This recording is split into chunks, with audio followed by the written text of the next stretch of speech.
Okay, now we will answer the original question that we have when we begin this chapter.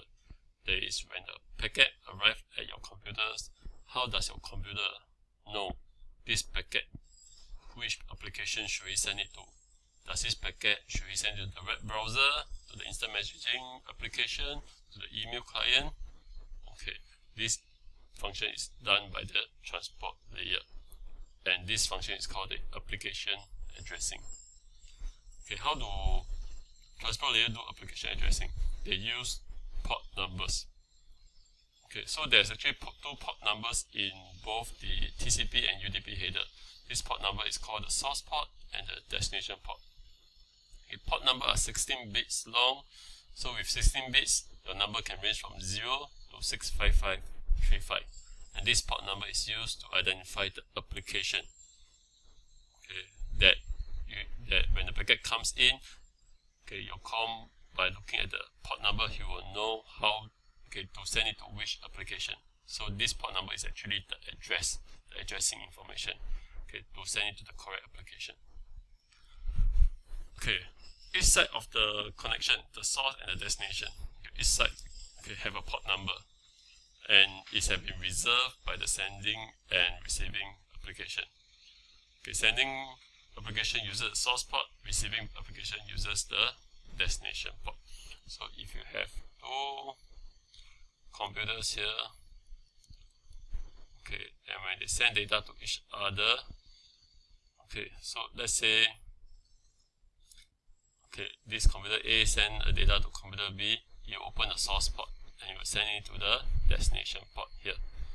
Okay, so there will be two ports that you open, one at port COM A, one is at COM B.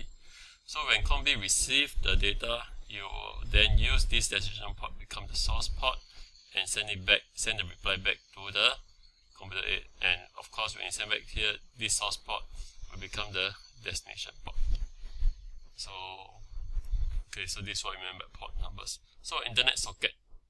What's the internet socket? Internet socket is a combination of source, host address, there is the IP address, the source IP address, the source port, the destination IP address, and the destination port.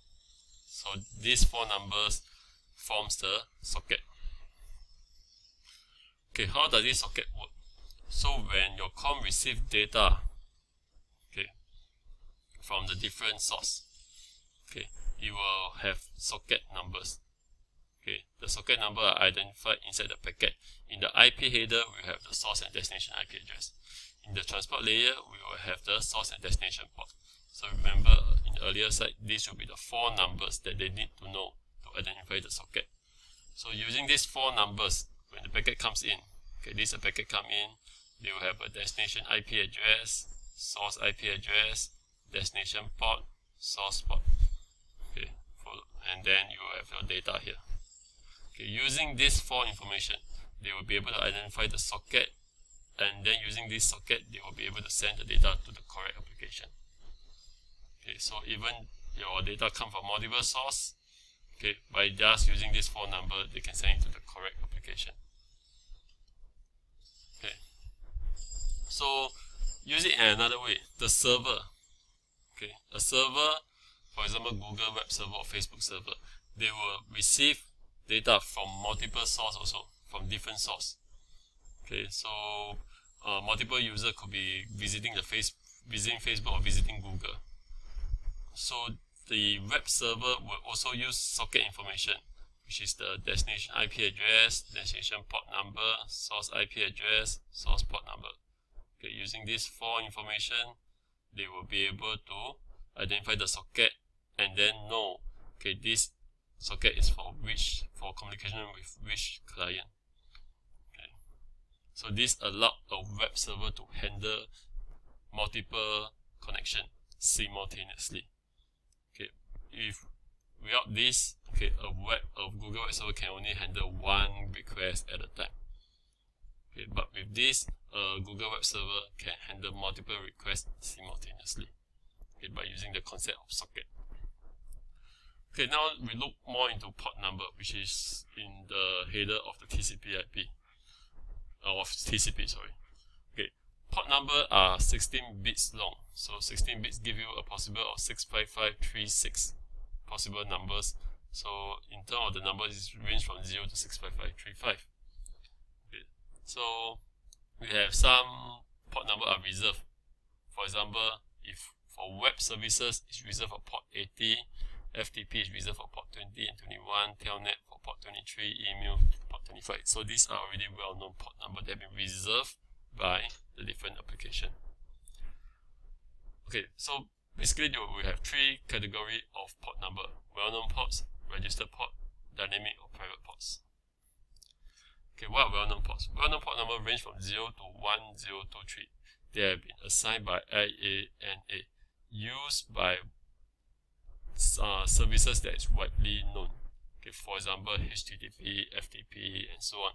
So these are well-known applications. So ports have been reserved for them, and these ports are also known as well-known ports. Okay, they run on these ports are normally run on server so that they can passively listen for connection. Okay, for example, you have a web server here. Let's say Google web server. Okay, because it's a web server, it runs HTTP, you open port 80. And this is a well-known port. It's important that this is a well-known port because if you are a web browser, you need to connect to Google, so you need to connect to port 80. To connect it, you must need a few information. You need to know what's the destination, IP address, and the destination port number. You need to know these two. The destination IP address you know because who tell you it? DNS.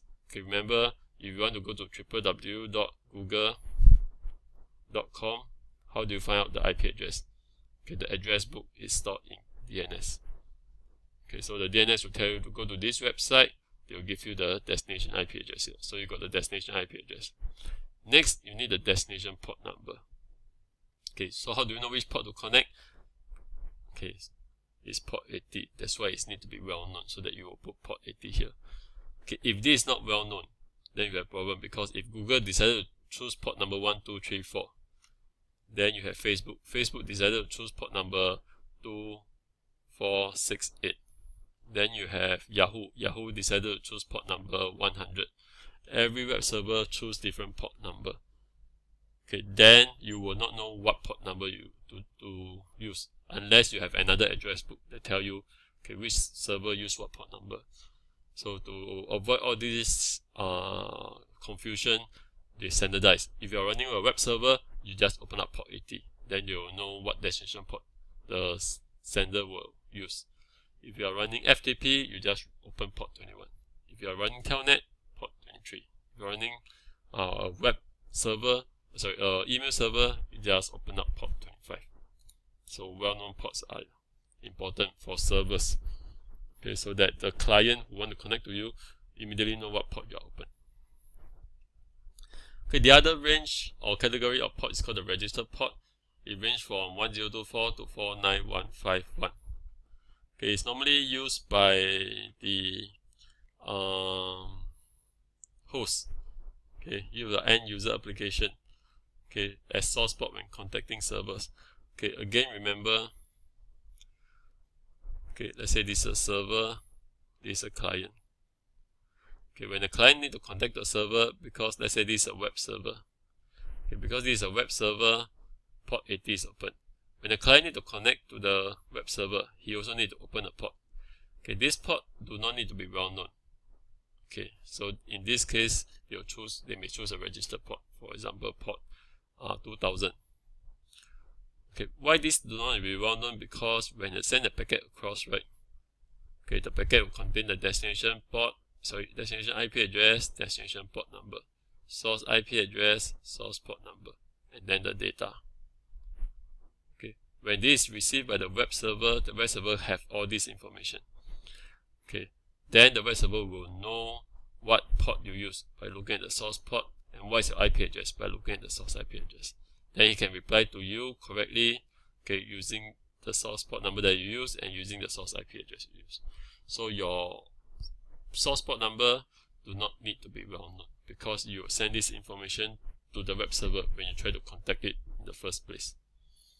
Okay, so so that's why you can use a registered port for any number from 1024 to 49151. Okay, the third range is called the dynamic or private or the M-hierarchical port. So it ranges from 49152 to 65535. So these are additional ports number that you can use for whatever purpose. Some use it for private or customized service, temporary use. So just some additional port number that you can use for other purpose. Okay, so both the source port and destination port are values that is contained inside the TCP and UDP header. Okay, so the source port is a port number, okay, that is decided by the source host. Okay, so normally this is a random number, okay, and it's more than 1024. The destination port, okay, is a well-known port, okay, that a server listen to. So just now I give you the example. A client talk to a server. Okay, because this is a web server, port 80 is open. So you will open a source port here, and it can be a random number that can be any number more than 1024. So let's say you choose port number 2000, and then you connect to the client. So this is your source port, this is the destination port. Okay. Okay, so when the sending host send the data to the receiving host, okay, then how they package the data is they will package it and then they'll put the source port, the destination port inside the packet, okay, together with the data, okay, and send it across in the transport. So this will be your transport layer header, okay, and then they will send it to the receiving host. The receiving host will receive the packet, okay, and based on the destination port, the receiving host, this is a receiving host, port 80 is open. When you receive the packet, right, by looking at the destination port 80, okay, then he will send it to the web application, which is running the web server. Okay, if this server is also a FTP server, you open 21. Then when you send it to port 21, you will send it to the FTP application. Okay, this is called application addressing. By sending it to the correct port number, you send it to the correct application. Okay. Okay. Now we'll come to the reply part. Okay. The reply part. Okay. Let's look at. Okay. When the laptop here, this is a client, send a message to the web server. Okay. You will, in the IP header, you will have your source IP address, and you'll put the destination IP address, which is the IP address of the web server. You also tell the web server what port am I open. So I open at port 1024. Okay, you also put in the destination port, which is port 80 over here. You open port 80 here. Then the connection is possible. Okay, then when the web server receives your request, how does he reply?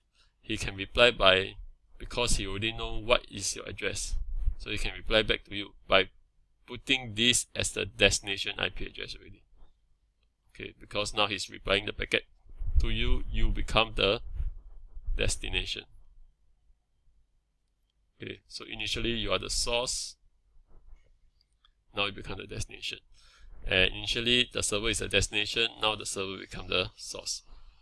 Okay, so because it becomes the source address is the address of the server.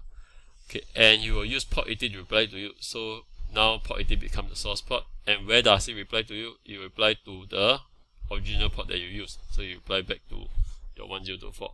So you notice the source port become the destination port. The destination port become the source port in the reply. Okay, so and the source IP address become the destination IP address. The destination IP address become the source IP address in the reply. Okay, so the port number swap between the source and destination. The IP address also swap in the reply. Okay, in the next video, we'll look at how this addressing helps a server to handle multiple requests from different source, and how does it helps a client to handle multiple reply coming back from different source.